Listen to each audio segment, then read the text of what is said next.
Oh, yeah, this one on Substack, Catherine Austin Fitts, the Solari report, fast approaching digital control grid, a checklist of the Trump administration's actions to date. I thought this would be important to take a look at.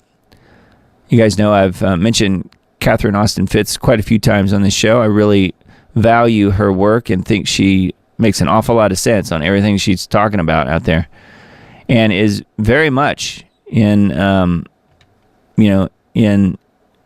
deep explanation and thought as to all of these things that Trump is in the middle of doing as far as building out this control grid, which, whether he's doing it knowingly or unknowingly, the fact is it's happening. All right, it says money. Summary: an all-in digital currency and monetary system is essential to institute a digital control grid. And she's talking about the Genius Act. There is support for legislation to create a digital stablecoin infrastructure. Presumably, this can be used to create a programmable money system in both the U.S. and globally. White House AI and crypto czar, the White House created a position to coordinate policy on AI and crypto. Securities and Exchange Commission, SEC commissioner is a crypto lobbyist. All indications point to a reversal of policies related to crypto. $21 trillion in missing money.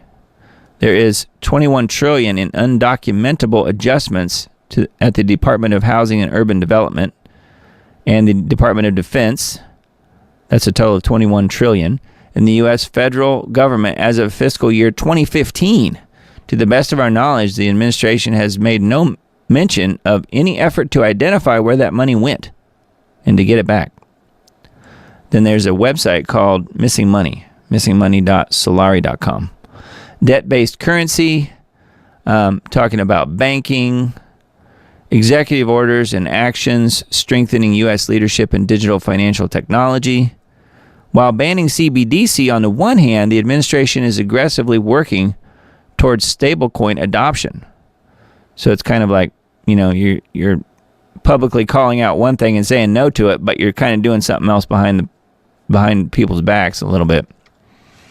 The war on cash. Summary: an all-out digital monetary system with complete central control requires putting an end to the circulation of cash, which then we talk about the cancellation of pennies. I mentioned that weeks and weeks ago.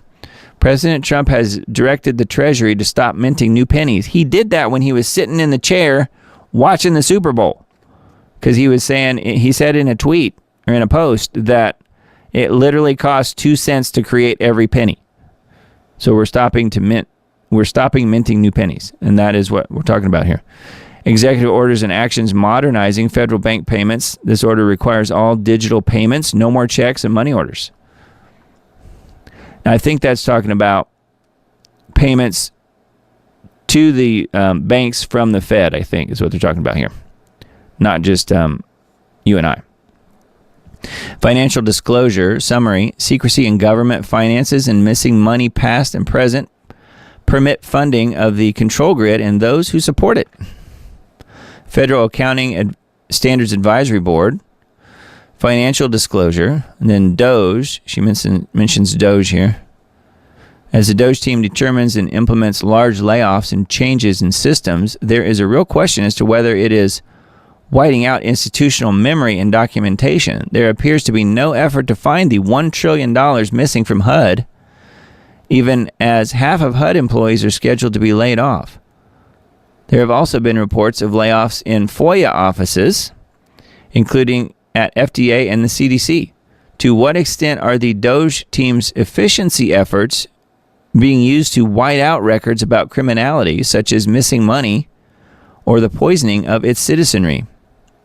Then we have the Epstein files. While the Epstein files remain undisclosed, the White House and Cabinet appear to have multiple appointees who were inmates with Epstein, including the President and Secretary of Commerce, Howard Lutnick, who is Epstein's next-door neighbor in Manhattan as chairman of primary dealer Cantor Fitzgerald. Yeah, and he was also right there in that area during 9/11, when 9/11 happened, and he must have had foreknowledge that it was going to happen because he was not in his office when it did happen. if you know what I mean. Howard Lutnick we're talking about here. White House ethics officer was fired at the beginning of the Trump administration along with 18 inspector generals. Then we're talking about digital IDs. A highly precise digital ID system is essential to operate a digital control grid. The U.S. has been trying to implement this type of digital ID since the immediate passage of the Patriot Act after 9/11, with the current drive to do so happening through the Real ID system operated through the states. We've been hearing a lot about the Real ID situation lately. They've been talking about it a ton on InfoWars and other places. Real ID, Secretary of Homeland Security Kristi Noem is aggressively promoting Real ID with a misleading campaign that is trying to persuade people that they will not be able to fly in the United States without a Real ID. This is not correct. Yes, you can fly without a Real ID.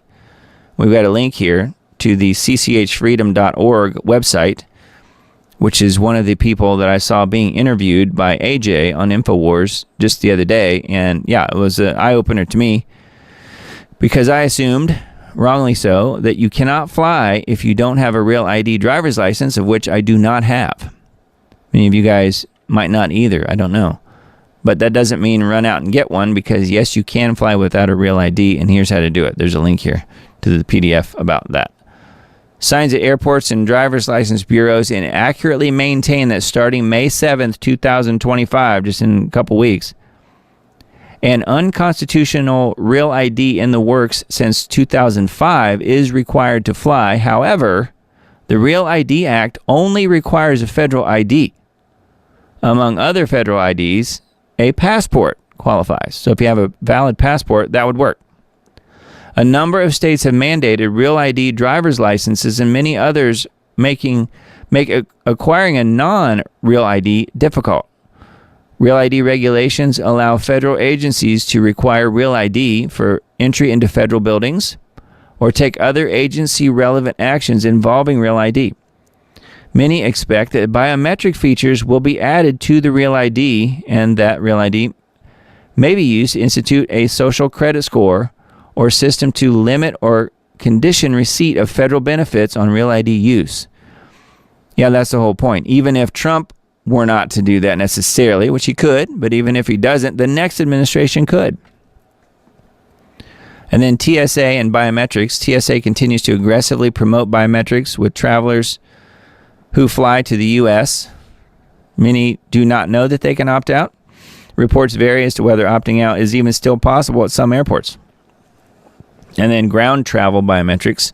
Federal regulatory agency has implemented biometrics for commercial motor vehicle applications, like truckers and so forth. So anyway, pretty wild. And then financial data and payment systems and AI. So this is quite the checklist here. I just wanted to let you guys know that this is all here. Here's a couple paragraphs about the Internet of Bodies, which we've talked about multiple times on this show. And then telecommunications systems, assets, energy, budget, Federal Reserve, and other, meaning border control and surveillance, election fraud, organized crime, weather warfare, geoengineering. So it just goes on and on. So anyway, there's a lot here on this Substack post on the Solari report from Catherine Austin Fitz.